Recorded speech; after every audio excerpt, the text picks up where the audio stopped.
আসসালামু আলাইকুম এভরিওয়ান, কেমন আছেন সবাই? আমি আছি ফাতেমাতুজ জোহরা আপনাদের সাথে। তো আজকে হচ্ছে আমি খুব সহজেই ঘরে থাকা জাস্ট কয়েকটা উপকরণ দিয়ে কিভাবে চিকেন ফ্রাই তৈরি করা যায় সেটাই আপনাদের সাথে শেয়ার করব। তো এখানে হচ্ছে জাস্ট কিছু চিকেনের পিস নিয়ে নিয়েছি। তো এর মধ্যে দিলাম প্রথমে লবণ, এরপর দিয়ে দিলাম ডার্ক সয়া সস। আর নর্মাল লাইট সয়া সসও দেওয়া যায়, যেহেতু আমার বাসায় ছিল না আর এই মুহূর্তে আসলে বাইরে যাওয়া পসিবল না, হয়তো সেজন্য আসলে নেওয়া হয়নি। তো ঘরে যা ছিল তাই দিয়েই কিন্তু তৈরি করছি। আর এরপরে দিলাম হচ্ছে টমেটো সস। আর এখন দিয়ে দিচ্ছি একটা ডিম। আর হচ্ছে এখন দিয়ে দিলাম কিছু আদা বাটা, একটু রসুন বাটা, আর একটু করে দিলাম গোলমরিচের গুঁড়া। তো গোলমরিচের গুঁড়াটা কিন্তু একদম অপশনাল, একদম একটা স্মেল বা ফ্লেভারের জন্য দেওয়া যেতে পারে, থাকলে দেওয়া যায়, না থাকলেও নেই, তবে দিলে হচ্ছে একটা ফ্লেভার আসে। আর দিয়ে দিচ্ছি হচ্ছে একটু লাল মরিচের গুঁড়ো। তো যে যেমন ঝাল খায় আসলে সেরকমটাই দেওয়া উচিত, আর কম বেশি এটা আসলে যে যার মতো পছন্দ মতো দিয়ে দিতে পারে। তো ব্যাস এই কয়টা জিনিস দিয়েই হচ্ছে আমি ভালো করে চিকেনগুলোকে একটু ম্যারিনেট করে নিচ্ছি। আর এতে করে কিন্তু এক্সট্রা কোনো কিছু দেওয়ার আর আলাদা করে প্রয়োজন নেই। আর ডার্ক সয়া সসটা না থাকলে লাইট সয়া সস দেওয়া যেতে পারে।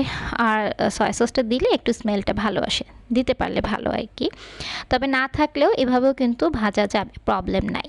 আর এখানে হচ্ছে চিকেন ফ্রাইটা করব যাতে একটু মুচমুচে একটু ক্রিস্পি যে ভাবটা হয়, সেটার জন্য আমি আলাদা করে একটু ময়দা নিয়েছিলাম, ময়দার মধ্যে একটু লবণ আর হচ্ছে একটু গোলমরিচের গুঁড়ো মেখে নিয়েছি। তো এবার হচ্ছে চিকেনগুলোকে আমি কিভাবে একটা একটা করে চিকেন নিয়ে সেই ময়দাগুলোর উপরে দিয়ে এপাশ ওপাশ করে কীভাবে মেখে নিচ্ছি সেটা আসলে ভিডিওতেই দেখা যাচ্ছে। ঠিক এভাবে করে প্রত্যেকটা চিকেনকেই মেখে নিচ্ছি। তো এরকম করে তারপরে হচ্ছে ডুবো তেলে ফ্রাই করে নিব। তো এর জন্য কিন্তু আমার আলাদা করে তেমন কোনো ঝামেলাই করতে হয়নি, জাস্ট ঘরে যা ছিল তা দিয়েই তৈরি করে ফেললাম। আর চিকেনগুলো আসলে যে চিকেন ফ্রাইয়ের জন্য রেখেছিলাম ফ্রিজে তা না, জাস্ট ছিল ঘরে যেরকম পিস করে সেরকমই নিয়ে নামিয়ে হচ্ছে আমি ফ্রিজ থেকে নামিয়ে হচ্ছে ভেজে দিচ্ছি। আর হচ্ছে আমার মেয়ে আরিশামণি খুব পছন্দ করে চিকেন ফ্রাই খেতে, আমিও পছন্দ করি। আর এরকম বৃষ্টির দিনে ভাজা পোড়া খেতে কান্না ভালো লাগে, তাই না? তো সেজন্যই আসলে করা। তো এই জন্য কিন্তু বাচ্চাদের ডিমান্ড বা ঘরে থাকা যা উপকরণ আছে তা দিয়ে কিন্তু তৈরি করা যায় সকল জিনিসগুলো। তো সেজন্য কিন্তু বাহিরে গিয়ে বা বাহিরে রেস্টুরেন্টে যেতে পারছি না, সেজন্য ঘরে না খেয়ে বসে থাকবো তা কিন্তু না। বর্তমানে যেহেতু শাটডাউন একটা পর্যায়ে চলছে, খুব একটা বেশি অ্যাভেলেবেল সব খাবার দাবার রেস্টুরেন্টে গিয়ে আমরা খেতে পারছি না। সেজন্য যে আমরা না খেয়ে থাকবো তা তো না, ঘরে যা আছে তাই দিয়ে খুব সহজেই আমরা কিন্তু এরকম চিকেন ফ্রাই করে নিতেই পারি। এতে করে বাচ্চারাও খুশি, আমরাও খুশি। তো যাই হোক, আমি কিভাবে চিকেনগুলোকে করে নিলাম সবাই তো দেখতেই পেলেন। আসলে খুব ইজিভাবে জাস্ট কিছু উপকরণ মিক্স করে হচ্ছে আমি ময়দার মধ্যে এভাবে করে একটু ক্রিস্পি যে ভাবটা হবে তেলের মধ্যে ফ্রাই করার জন্য, সেজন্য কিন্তু একটু ময়দার মধ্যে এভাবে মেখে নিলাম। তো এখন হচ্ছে একটু ডুবো তেলে ফ্রাই করে নেব। তো এখানে হচ্ছে আমি একটা কড়াইতে বেশ কিছু পরিমাণে তেল দিয়ে দিলাম। তো এবার হচ্ছে চিকেনগুলোকে যে মেখে রেখেছিলাম সেগুলোকে একটা একটা করে দিয়ে ফ্রাই করে নিই।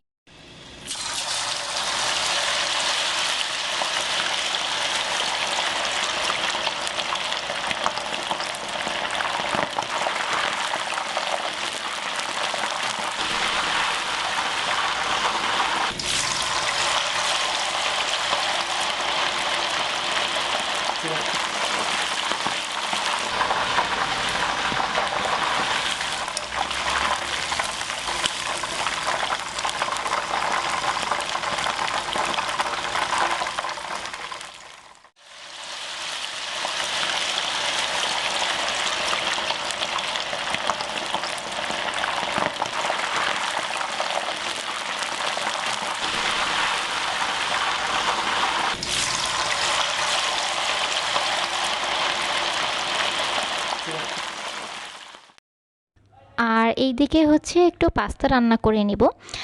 তো পাস্তাটা আসলে ঘরে যা কিছু আছে তা দিয়ে খুব সিম্পল ওয়েতে রান্না করে নিচ্ছি। শুধু চিকেন ফ্রাই খাবো আর সাথে নুডলস, চাউমিন কিংবা পাস্তা খাবো না তাই কি হয়? কেননা শুধু চিকেন ফ্রাই খেলে কেমন যেন একটা আধুরা ভাব থেকে যায়, মনে হয় কি যেন একটা খাইনি, সেজন্য হচ্ছে সাথে একটু পাস্তা রান্না করে নিচ্ছি। পাস্তা হোক, নুডলস হোক বা চাউমিন হোক, যেটাই হোক সাথে কিছু দিয়ে খেতে আর কি টেস্টটা বেশি লাগে, ভালো লাগে খেতে, পেটও ভরে মনও ভরে, খেতেও ভালো লাগে। তো আমার ঘরে পাস্তা ছিল, আমি পাস্তাটা রান্না করে নিচ্ছি। কিভাবে রান্না করছি সেটা আপনাদের সাথে সাথে একটু শেয়ার করছি। কিছু কিছু ট্রিক্স আছে যেটা দিয়ে আসলে ওই ট্রিক্সগুলো ফলো করে রান্না করলে সবসময় ঝরঝরা কিংবা খেতেও মজা হয়। তো যাই হোক, আমি কিন্তু পাস্তাগুলোকে বয়েল করার জন্য একটু তেল আর লবণ দিয়ে বয়েল করেছি। এটা করলে কিন্তু একটার সাথে একটা লেগে যাবে না, আর হচ্ছে খেতেও অনেক ঝরঝরা লাগবে, ভালো লাগবে। আর পাস্তাগুলোকে কিন্তু একদমই পুরো 100% বয়েল করা যাবে না, 90% বয়েল করার পরে হচ্ছে নামিয়ে ফেলতে হবে। আর নামানোর পর কিন্তু অবশ্যই একটু ঠান্ডা পানি দিয়ে ধুয়ে নিতে হবে, নয়তো গরম গরম যদি একটার সাথে একটা লেগে যায় সেক্ষেত্রে কিন্তু একটু দলা পেকে যায় বা দেখা যাবে ঝরঝরা ভাবটা থাকবে না। তো ঝরঝরা রাখার জন্য এই ট্রিক্সটা আমরা ফলো করতেই পারি। তো যাক, আমি হচ্ছে এখানে একটু ঠান্ডা পানি দিয়ে ধুয়ে নিয়েছি। আর এই দিকে হচ্ছে জাস্ট একটু বাটার দিয়ে আমি এই পাস্তাটাকে ফ্রাই করে নিব। তো এক্সট্রা কোনো ইনগ্রিডিয়েন্টস দিচ্ছি না, ঘরে যা ছিল বললাম তো, তাই দিয়েই করে নিচ্ছি সব কিছু। তো এখানে হচ্ছে একটা কড়াই মোটামুটি গরম হয়ে গেছে, এখানে হচ্ছে আমি একটু বাটার দিয়ে দিচ্ছি। তো বাটারটা যখন একটু গলে যাবে তো ওই পর্যায়ে হচ্ছে আমি একটু পেঁয়াজ কাঁচামরিচ দিয়ে ফ্রাই করে নিব। তো আর এইদিকে কিন্তু আমার পাশের চুলায় অলরেডি চিকেন ফ্রাইটা হচ্ছে। যেহেতু আমার ফ্রাইটা হতে থাকে, এইদিকে হচ্ছে আমি পাস্তাটা রান্না করে ফেলছি। তো দুটোই হচ্ছে গরম গরম একসাথে খাওয়া যাবে, পাস্তা রান্নাও শেষ হবে, ফ্রাইটাও হয়ে যাবে। তো দুটোই যখন একসাথে হবে গরম গরম মজা মজা করে করে আমরা খেয়ে নিতে পারবো। আর এই তো পেঁয়াজ কাঁচামরিচ ছিল, আমি কেটে নিয়েছিলাম। আর হচ্ছে রসুন দেব, রসুনটা দেওয়ার ট্রাই করবেন পাস্তার মধ্যে। স্পেশালি আমার কাছে যেটা পার্সোনালি ভালো লাগে, পাস্তার মধ্যে হচ্ছে একটু রসুন কুচি দিলে একটা ফ্লেভার আসে, সুন্দর একটা ফ্লেভার আসে, কেমন যেন একটা ঝাঁঝালো ঝাঁঝালো টাইপের ফ্লেভার আসে, যেটা খেতে খুব ভালো লাগে আমার কাছে। তো যাক, পেঁয়াজ মরিচ আর রসুনটা যখন একটু ব্রাউন কালার হয়ে গেছে ওই পর্যায়ে কিন্তু আমি ডিম দিয়ে দিলাম। তো ডিমটা যখন হয়ে যাবে একটু নাড়াচাড়া করে ভেঙে ঝুরঝুরা যখন করব, করার পরে হচ্ছে পাস্তাটা দিয়ে দিব।